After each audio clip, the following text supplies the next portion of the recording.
India is already winning against Pakistan without a war. Money over, ammunition over, food over, and now Indus Waters Treaty suspended. Water is life, not a weapon. These rivers sustain over 240 million Pakistanis. Any attempt to disrupt their flow constitutes aggression, and allowing such a precedent would endanger every lower riparian state. After provoking India with Baisaran bloodbath, Pakistan knocked the doors of the United Nations Security Council.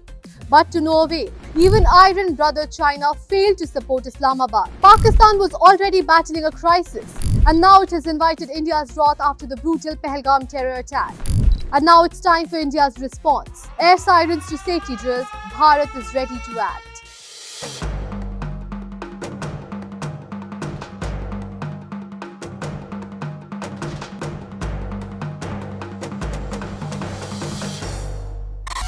Following the terror attack in Pahalgam on 22nd of April, tensions between India and Pakistan have sharply escalated. While there were expectations that India might immediately respond with a military strike, the Indian government has taken a different path: economic warfare.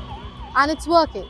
Since the Pahalgam attack, Pakistan's economy, which was already in crisis, has taken a massive hit due to both military preparations and India's strategic and diplomatic moves. Pakistan is already feeling the heat and its fragile economy is crumbling.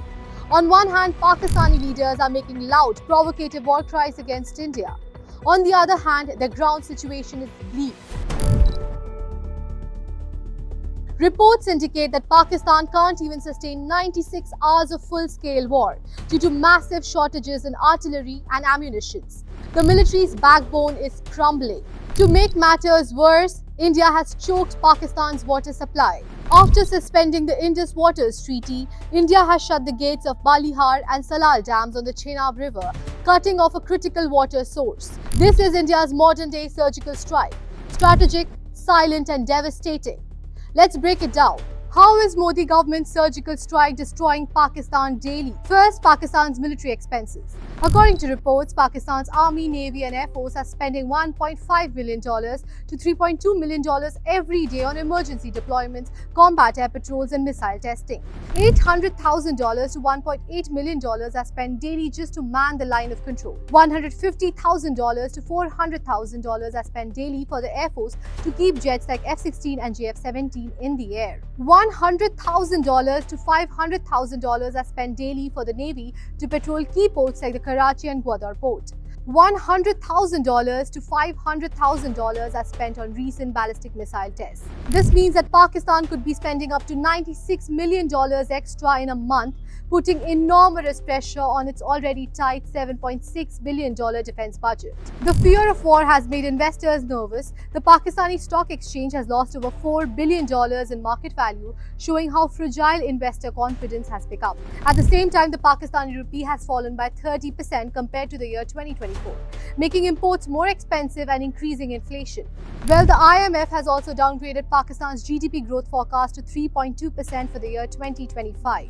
While there was speculation that India would conduct an immediate military strike on Pakistan to avenge the Pahalgam attack, instead New Delhi opted wisely to target Pakistan's already vulnerable economy. The Modi government has placed a blanket ban on all Pakistani imports, essentially bringing the bilateral trade to zero.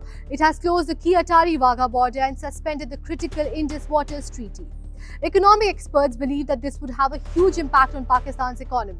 The Atari border closure alone is estimated to cost around $2.4 billion in trade, while the suspension of the Indus Waters Treaty could have a far-reaching impact, as 24% of Pakistan's GDP is reliant on the Indus River. Pakistan's total GDP is just $338 billion and now has only enough foreign currency reserves, that is $13.15 billion, to pay for 2 to 3 months of imports. But the country still has to repay $26 billion in foreign loans in the year 2025-26. This means that Pakistan is on the brink of economic collapse, even without a single bullet being fired. Well, clearly, India's silent strike is working. Through smart economic and diplomatic strategies, India has put Pakistan under pressure. While a war would be costly for both sides, India is already weakening its adversary economically, forcing Pakistan to bleed financially and diplomatically, all without going to war.